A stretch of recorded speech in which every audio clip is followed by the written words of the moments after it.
18 বছর একটি মেয়ে বিবাহর বয়স এবং একটা ছেলের 21 বছর।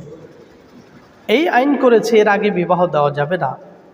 এটা না করে করা উচিত ছিল 20 বছর 25 বছরের আগে কেউ মোবাইল ব্যবহার করতে পারবে না।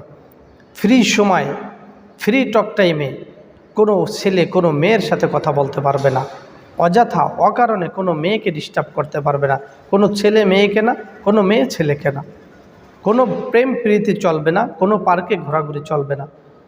যদি এই জিনিসটা করা হতো তাহলে আমাদের সমাজটা সুন্দর হতো, পবিত্র থাকতো। কিন্তু এটা না করে কি করেছে, 18-21 বছর বেঁধে দিয়েছে। 18-21 বছরের আগে কত মেয়ে তার সতীত্বকে হারিয়ে ফেলে, কত ছেলে তার যৌবনকে নষ্ট করে ফেলে। তা কি একদিনও আপনি বিবেচনা করেছেন, কল্পনা করেছেন, জানার চেষ্টা করেছেন, বোঝার চেষ্টা করেছেন? করেন নাই।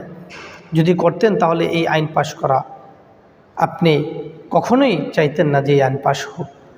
একটা মেয়ে 18 বছর 14-15 বছর সে চলে যাচ্ছে বন্ধুর কাছে, যে 3-4 দিন বেরিয়ে আসছে, কক্সবাজার বা বিভিন্ন হোটেলে যাচ্ছে, কই কখনো তো বাধা দেন না।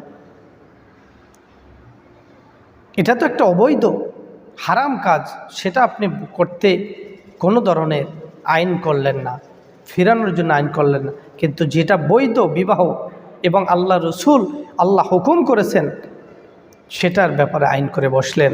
এই জন্য এটা শরীয়তের কোনো দিক থেকেই এই আইন বাস্তবায়ন হবে বা করা যাবে এটা আমাদের শরীয়ত এটা বলে না। দেশের আইন যেটা আছে সেটা যদি কেউ মানতে চায় সেটা তার ব্যাপার, এখানে আর বেশি কিছু বলার নেই। কারণ শরীয়ত এমন একটি জিনিস যেখানে প্রত্যেকটি বান্দাবান্দির ভালো চেয়েছেন, যেটা তার কল্যাণকর হয় সেটাই চেয়েছেন। আশা করি আমাদের কথাগুলো বুঝে আসছে।